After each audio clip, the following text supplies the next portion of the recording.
Heute zeige ich euch, wie tief der Donkey Kong Eisberg geht.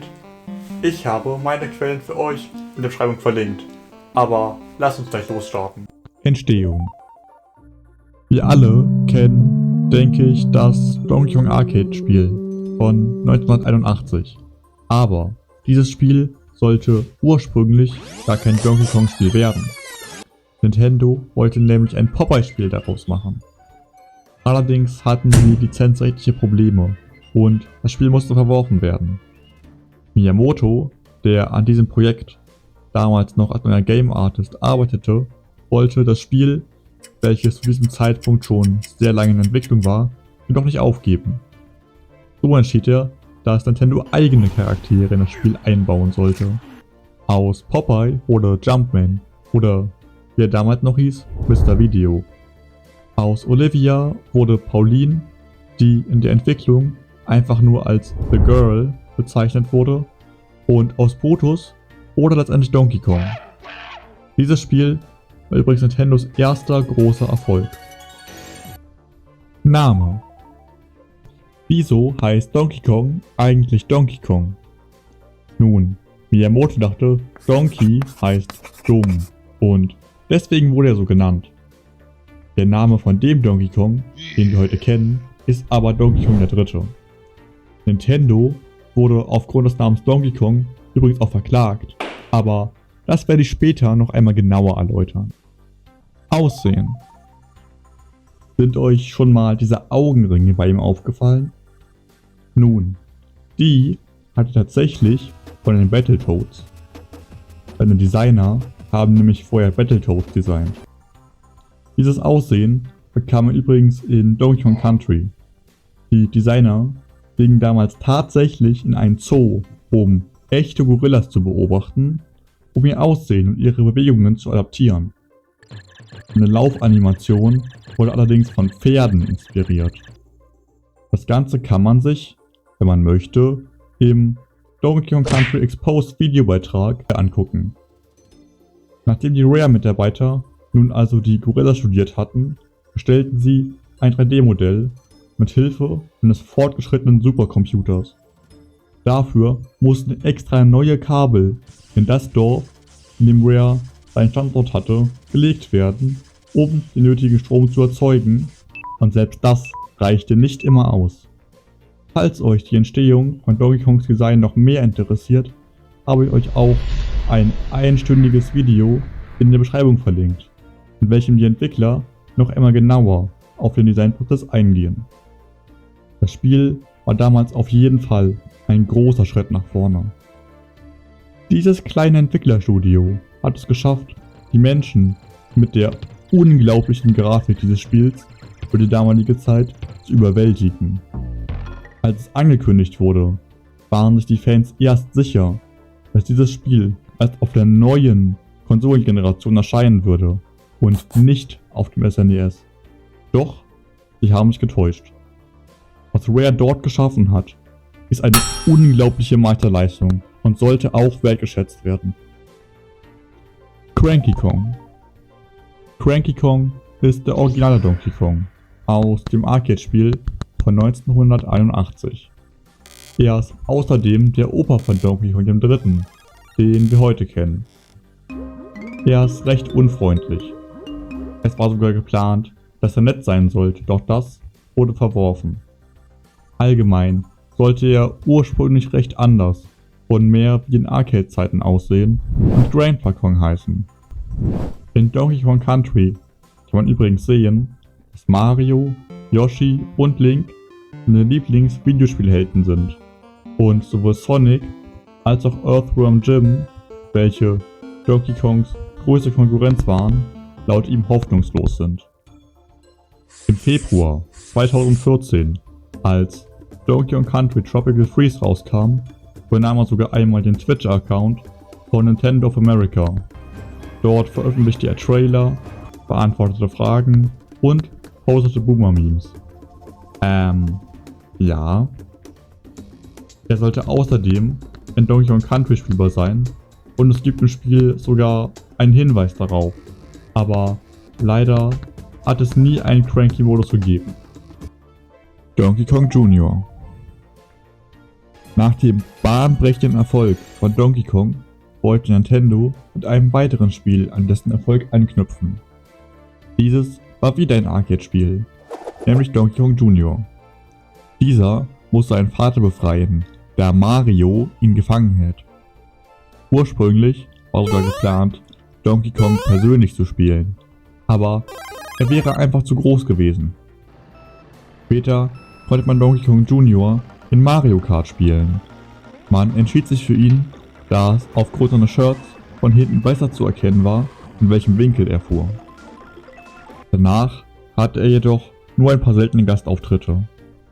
Er ist außerdem der Vater von Donkey Kong III., was aber sehr widersprüchlich ist. In einigen Spielen ist Donkey der Dritte nämlich bereits erwachsen, wohingegen sein Vater, Donkey Kong Jr., noch ein Kind ist. Aber nun ja, bei Mario Kart existieren ja auch Mario und Baby Mario gleichzeitig, welcher einfach Mario als Baby ist. Ich hinterfrage das also mal nicht weiter. Es soll sogar ein Foto von ihm als Erwachsenen geben. Es existieren offizielle Bilder von Fedora Kong und einige spekulieren, dass es sich dabei um Donkey Kong Jr. handelt. Konnte aber beim besten Willen nicht herausfinden, warum. Auf jeden Fall zog Donkey Kong Jr. mit seinem Vater, dem heutigen Cranky Kong, zwischen den Ereignissen von Donkey Kong 3 und Donkey Kong Country auf die Kong-Insel. In New York, wo sie vorher wohnten, wurden sie nämlich von Mario bedroht, welcher die beiden einsperren und in einen Zoo bringen wollte. Sie hofften also nun, ein friedliches Leben auf der Kong-Insel führen zu können. Diddy Kong. Diddy Kong ist Donkey Kongs Neffe und außerdem sein bester Freund. In Donkey Kong Country hatte er seinen ersten Auftritt und war später in Donkey Kong Country 2 sogar der Hauptprotagonist. Hätte aber eigentlich alles ganz anders kommen sollen. Rare plante nämlich in Donkey Kong Country neben Donkey Kong Jr. als spielbaren Charakter zu haben. Diesen wollten sie für das Spiel neu designen, aber Nintendo fand, er sah so anders aus, dass sie aus ihm einen eigenen Charakter machen sollten. Diddy ersetzte Donkey Kong Jr. übrigens auch in Mario Kart Double Dash, wo dieser nun nur noch im Publikum anzutreffen ist. Die Idee, dass Diddy Kleidung trägt, stammt übrigens aus dieser Tee-Werbung, in der es auch Schimpansen in Kleidung gibt. Außerdem ist er eine Mischung aus Schimpanse und Affe, was keinen Sinn ergibt, da seine anderen Verwandten Gorillas sind, aber ein Mitarbeiter bei Rare sagte, man habe sich über so etwas einfach keine Gedanken gemacht und wählte einfach die Affenarten für die Charaktere, welche am besten zu ihrem Charakter passen. Bis Diddy zu seinem Namen kam, dauerte es in der Entwicklung einige Zeit. Er sollte erst Dinky Kong heißen, da Rare zu diesem Zeitpunkt recht britisch war und Dinky im britisch-englischen klein bedeutet. Allerdings gab es Lizenzprobleme mit der Marke Dinky Toys. Nach etlichem Hin und Her und sehr langem Überlegen kamen sie schließlich auf den Namen Diddy Kong. Diddy ist auch ein Wort für klein in der Umgangssprache Englands. Diddy hat übrigens auch eine Freundin, nämlich Dixie Kong. Candy Kong. Sie ist Donkey Kongs Freundin. In seinem Haus hängt sogar ein Bild von ihr. Und sie ist ein Model. Um ihre Figur zu erhalten, tanzt sie sehr viel. Sie hat auch zwei jüngere Schwestern, Dixie und Tiny. Tiny möchte übrigens auch ein Model werden. Und es gibt Theorien darüber, dass sie Depressionen hat, da sie eher unglücklich guckt und ihr Wunsch am Ende des Spieles ist, größer zu werden. Aber ich finde, die Diagnose der Fans ist hier zu hart. Donkey Kongs Haus. In Donkey Kong Country waren in seinem Haus ein Bild von Candy und ein Ballon. In Donkey Kong Country Returns gab es Bildschirme in seinem Haus, die das Logo des Spiels zeigten, wenn man sich schlägt. Und in Donkey Kong 64 hing ein Bild von einem Delfin in seinem Haus, was eine Anspielung auf den Gamecube war, welcher zu dieser Zeit noch nicht veröffentlicht war und Dolphin genannt wurde. In einer frühen Beta-Version des Spiels gab es auch diesen Banjo- und Kazooie-Kühlschrank, welcher vermutlich mit dem Eisschlüssel, welcher in Banjo-Kazooie und diesem Spiel existieren sollte, hätte geöffnet werden können. TV-Auftritte. Unser Lieblingsgorilla hat bereits einige TV-Auftritte gehabt. Zum Beispiel in Saturday Supercade, einer Serie, in der mehrere Arcade-Charaktere vorkamen. Unter anderem auch Donkey Kong, welcher von Mario verfolgt wird und in einen Zoo gebracht werden soll. Danach hatte er noch einmal einen Auftritt in Captain N. Das war eine Serie, in der ein Typ in die Videospielwelt gezogen wird. Auch in den Simpsons, Futurama, Robot Chicken, Family Guy und Pixels hatte er einen Auftritt. Natürlich auch im Super Mario Bros. Film. 1997 gab es auch eine Donkey Kong Country Serie, welche, nun ja, so aussah. Die Serie wurde komplett per Motion Capturing erstellt. Und ja, es sah schon sehr seltsam aus. Insgesamt gab es 3 Staffeln mit insgesamt 40 Folgen. Allerdings kam bei uns nur die 3. Staffel raus. In jeder Folge gab es auch 2 Gesangseinlagen. Diese waren teilweise gut und teilweise, nun ja, nicht. Kremlings. Die Kremlings gehören wohl zu den bekanntesten Donkey Kong Gegnern. Doch sie stammen ursprünglich gar nicht aus der Donkey Kong Reihe oder von Nintendo. Sie kommen aus einem nie veröffentlichten Spiel namens Johnny Blast und die Kremling Armada. Der Anführer der Kremlings ist ja King K. Rool. Und falls ihr euch mal gefragt habt, wofür das K steht, für gar nichts. Die Entwickler fanden einfach nur, es würde cool klingen. Tierische Begleiter. Während der Entwicklung von Donkey Kong Country kam die Idee auf, Donkey und Diddy noch weitere Begleiter zu geben. So entstand die Idee mit den tierischen Begleitern, welche man über das Spiel hinweg antreffen kann. Am Anfang waren nicht einige wilde Ideen dabei, wie ein Maulwurf und ein Grashüpfer, aber am Ende wurde sich auf 5 Begleiter geeinigt. Bambi das Nashorn, Expresso der Strauß, Engard der Schwertfisch, Winky der Frosch und Squawks der Papagei. Bambi war mit als erster fertig. Er war geplant als ein Art Reittier wie ein Pferd, nur eben im Tropensetting. Man entschied sich also für ein Nashorn. Winky, der Frosch, war intern am unbeliebtesten, da er eine sehr merkwürdige Hitbox hatte. Aufgrund der Tatsache, dass er seinen Körper beim Springen sehr weit streckte. Im Laufe der Zeit kamen in neuen Spielen auch weitere Begleiter dazu. Wenn es euch bisher gefallen hat, dann abonniert doch gerne den Kanal. Es würde mir echt helfen und ihr verpasst nicht mehr, wenn weitere Eisberg-Videos erscheinen.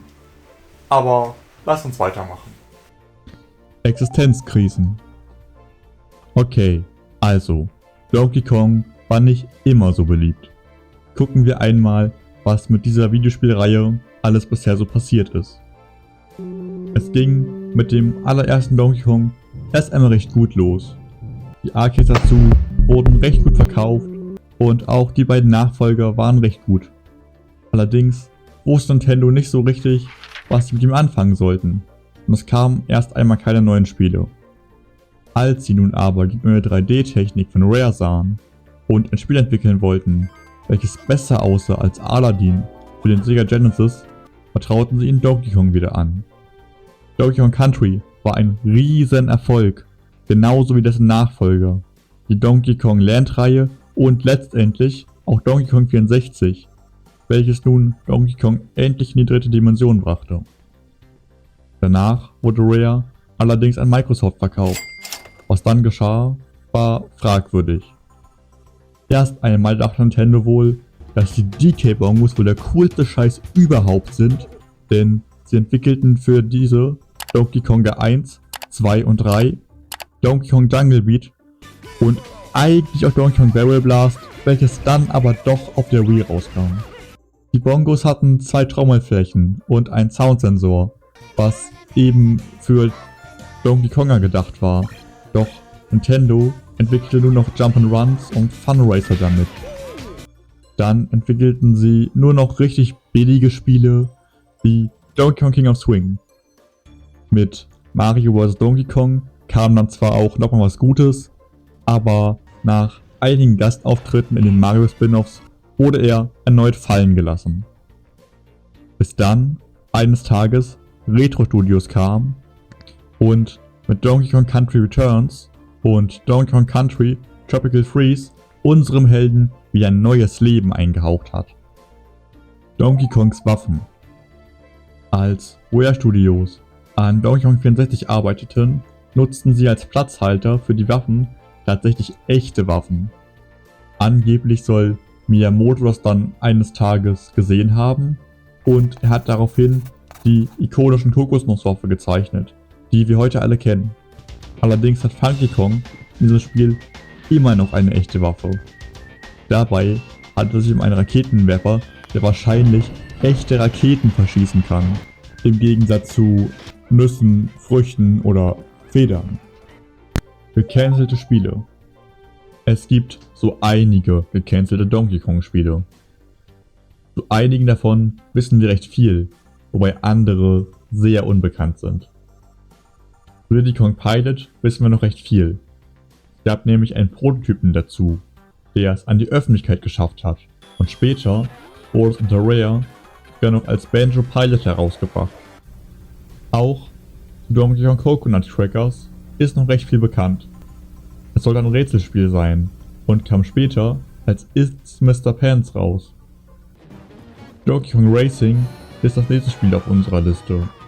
Es erschien zumindest ein Trailer zu diesem Spiel, welcher recht vielversprechend aussieht. Das Spiel selbst erschien aber leider nie. Als nächstes wäre da Diddy Kong Racing Adventure, welches wohl ein Singleplayer-Spiel gewesen wäre. Allerdings haben wir hier nur ein kurzes Video, in welchem Diddy mit Rambi durch eine relativ leere Welt reitet. All die bisher genannten Spiele wurden in dem Zeitraum verworfen, in dem Rare an Microsoft verkauft wurde. Die anderen Spiele, die ich jetzt nenne, wurden bereits vor den anderen hier verworfen und es gibt zu all diesen Spielen nur recht wenig Informationen. Am meisten Infos haben wir hier noch zu Donkey Kong no Okangu Asobi, zu welchem immerhin noch einige Screenshots existieren. Es sollte, so wie auch Donkey Kong Jr. Math, ein Lernspiel sein, nur eben zu Musik. Es gab den Quiz-Modus, in welchem oben Noten gezeigt wurden und der Spieler auf die richtige Klaviertaste hüpfen musste. Darüber hinaus gab es auch den Band-Modus, in welchem alle damit existierenden Wiki-Charaktere enthalten waren. Es ist sogar bekannt, warum das Spiel nie veröffentlicht wurde. Nintendo hatte die Rechte der verwendeten Musikstücke nicht und wollte einer Klage aus dem Weg gehen.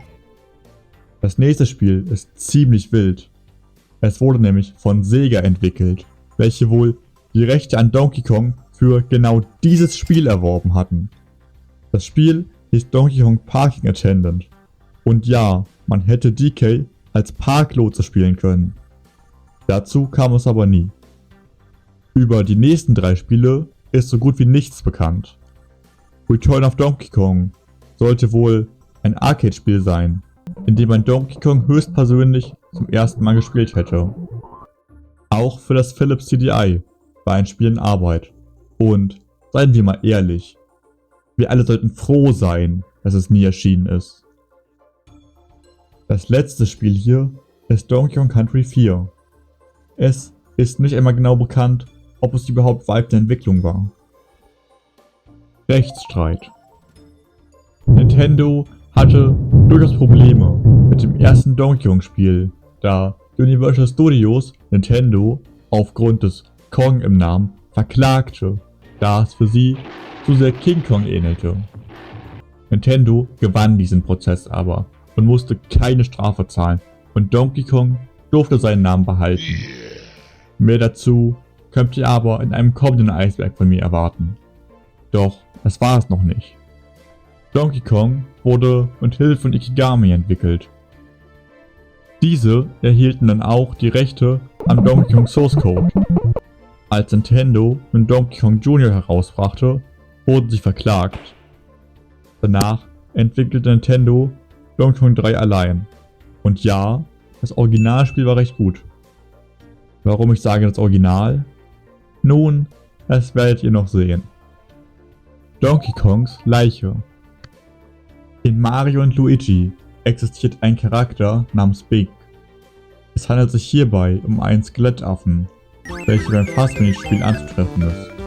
Viele meinen, dieser sei das Skelett von Donkey Kong. Es wurde nämlich herausgefunden, dass Bing in einer früheren Entwicklungsphase des Spiels ein noch lebender Affe war und er hatte eine rote Krawatte. Außerdem wirft er Fässer auf Mario und Luigi. Donkey Kong 3 Port. Es gab ein Donkey Kong 3 Port für japanische Heimcomputer, der von Hudson Soft 1984 entwickelt wurde. Im Original spielt man Stanley, ein Gärtner, der seine Pflanzen vor Bienen verteidigen muss und gleichzeitig dafür sorgen muss, dass Donkey Kong ihm nicht zu nahe kommt. Dabei stand er auf diesem Gerüst. Der Port von diesem Spiel galt lange als verloren, sogar als Mythos, bis eine originale Kopie versteigert wurde und der Besitzer diese Kopie im Internet veröffentlichte. Zuerst fällt vielleicht auf, dass sich das Spiel sehr anders spielt als das Original. Das Gerüst fehlt und die Bienen bewegen sich ganz anders. Doch auf den zweiten Blick bemerkt man etwas noch viel Merkwürdigeres. Was ist denn bitte mit den Hintergründen los? Guckt man sich diese Hintergründe einzeln an, merkt man, wie seltsam es ist, dass diese in einem Donkey Kong Spiel sind. Sie haben auch eine Beschriftung und liest man sie in der Reihenfolge, in der das Spiel vorkommt, ergibt sich eine Geschichte. Es geht darum, wie Aliens die Erde verlassen und in das Universum hinausfliegen. Vergesst bitte nicht, das ist ein Donkey Kong Spiel. Ich habe euch auch ein ausführliches Video in der Beschreibung verlinkt. Guckt es euch gern an, wenn ihr mehr dazu wissen wollt. Great Ape War. Auf YouTube finden sich einige Theorievideos, welche einen angeblichen Krieg behandeln, in den die Kong-Familie verwickelt ist. Dieser fand wohl zwischen den Ereignissen von Donkey Kong 3 und Donkey Kong Country statt. Die Kong-Familie kämpfte gegen die Kremlings und Orang-Utans, welche bereits auf der Insel lebten, auf welche die Kongs nun zogen. Angeblich starb Donkey Kong Jr. in diesem Krieg, weshalb wir ihn quasi nicht als Erwachsenen, sondern immer nur als Kind sehen. Funky Kong soll wohl auch in diesem Krieg seinen Schwanz verloren haben, doch letztendlich wurden die Kremlings verdrängt und kehrten auch erst in Donkey Kong Country wieder zurück. Krieg in Donkey Kong Country Tropical Freeze. Kommen wir zu einer erneuten Theorie über Krieg in Donkey Kong. Hier geht es darum, dass die Inseln aus Donkey Kong Country Tropical Freeze ein aktives Kriegsgebiet sind. Nun, wir sehen einige Kampfflugzeuge, welche teilweise sogar noch brennen, also erst vor kurzem abgestürzt sein können. Es gibt sogar Ruinen mit Backstein und Glas, welche recht modern wirken. Einige haben sogar noch Strom, was heißt, dass sie bis vor kurzem noch benutzt worden sein müssen. Es gibt also kürzlich verlassene Ruinen und abgestürzte Kampfflugzeuge. Diese sind übrigens Propellerflugzeuge und keine Jets, was heißt, der Krieg hat vermutlich zwischen 1939 und 1964 stattgefunden. Bananenkriege. Ja, die Bananenkriege haben wirklich existiert. Es handelt sich um kriegerische Auseinandersetzungen zwischen den USA und einigen Ländern Mittelamerikas, welche tatsächlich um Bananen gingen. Die USA wollte mehr Geld mit Bananen machen und startete daraufhin einen Krieg. Die USA eben. Es gibt nun aber eine Theorie, dass Donkey Kong Country genau diese Bananenkriege kritisiert. Nun, das erste Indiz wäre natürlich, dass das Setting zu Mittelamerika passen könnte und dass K. Rool die Bananen von DK klaut. Doch es geht noch um einiges tiefer. Eine vergleichsweise offensichtliche Anspielung ist, dass die Kremlings Militäruniformen der USA tragen. Welt 5 ist außerdem im industriellen Setting und die industrielle Revolution verkörpert ja bekanntermaßen die USA. Man trifft außerdem kaputte Schienen an und gerade im Bananenkrieg wurden viele Schienen in Guatemala gezielt angegriffen. Außerdem ist euch schon mal aufgefallen, wie seltsam der Endkampf des Spiels ist? Hyrule ist ein König auf einem Piratenschiff. Nun, das mit dem Umhang könnte eine Anspielung auf diese Karikatur von Theodore Roosevelt, welcher für die Bananenkriege verantwortlich war, sein. Und das Schiff könnte auf die US-amerikanische Flotte hindeuten. Auch hierzu habe ich euch ein Video in die Beschreibung getan. Nun, das war er. Der Donkey Kong Eisberg. Ich hoffe, es hat euch gefallen. Wenn ja, lasst doch gerne ein Abo da. Und ich hoffe, wir sehen uns im nächsten Video.